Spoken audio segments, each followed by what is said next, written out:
மங்கலான வெளிச்சத்தில் ஒரு படுக்கையறை. பிரியா படுக்கையில் அமர்ந்து தொலைபேசியை பார்த்து கொண்டிருக்கிறாள்.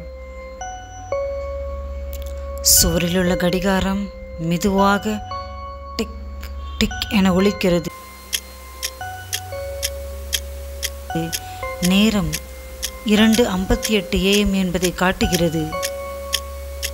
அந்த இரவு பிரியா தனது தொலைபேசியை பார்த்து கொண்டிருந்தாள்.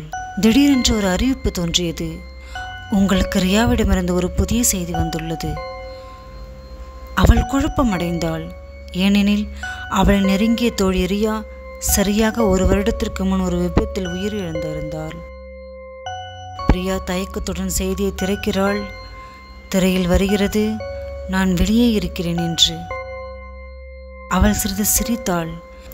இது யாராவது மோசமான பிராங்காக இருக்கலாம் என்று நினைத்தாள்.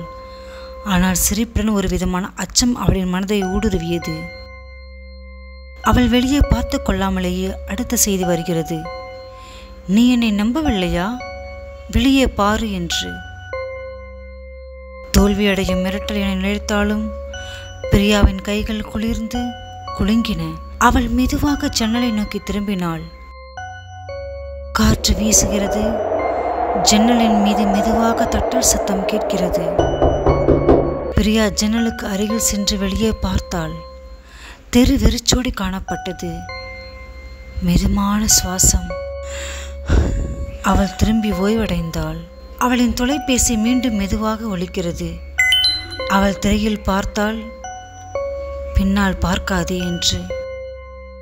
அந்த செய்தியை பார்த்தவுடன் அவள் மூச்சு அடைத்தது. அறையில் அவளுக்கு பின்னால் மங்கலான சுவாசம் நெருங்கிக் கொண்டே வந்தது. அவள் மெதுவாக திரும்பினாள். திரை கருமையாக மாறுகிறது. ஒரு சிரிப்பு போன்ற மிருகத்தனமான சத்தம் கேட்கிறது. ஒரு மெழுகுவர்த்தி மெல்ல எரிகிறது. பின்னர் முழுமையாக அணைகிறது. சில செய்திகளை படிக்காமல் விடுவதே நல்லது.